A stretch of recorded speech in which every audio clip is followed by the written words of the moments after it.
தாய்ப்பாலும் தண்ணீரும் ஒன்னாத்தா இருந்துச்சு, விலையில்லாம கிடந்துச்சு. ஆனா இப்ப எல்லாமே தழகியா போனுச்சு, தடமாறி நின்னுச்சு.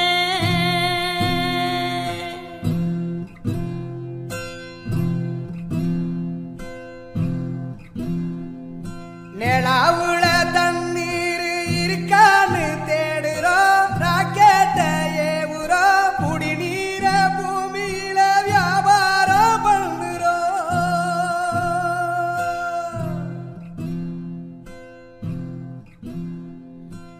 ஆறு இருக்கும் பக்கத்துல ஊரு வானுச்சு, வரலாறு சொன்னுச்சு.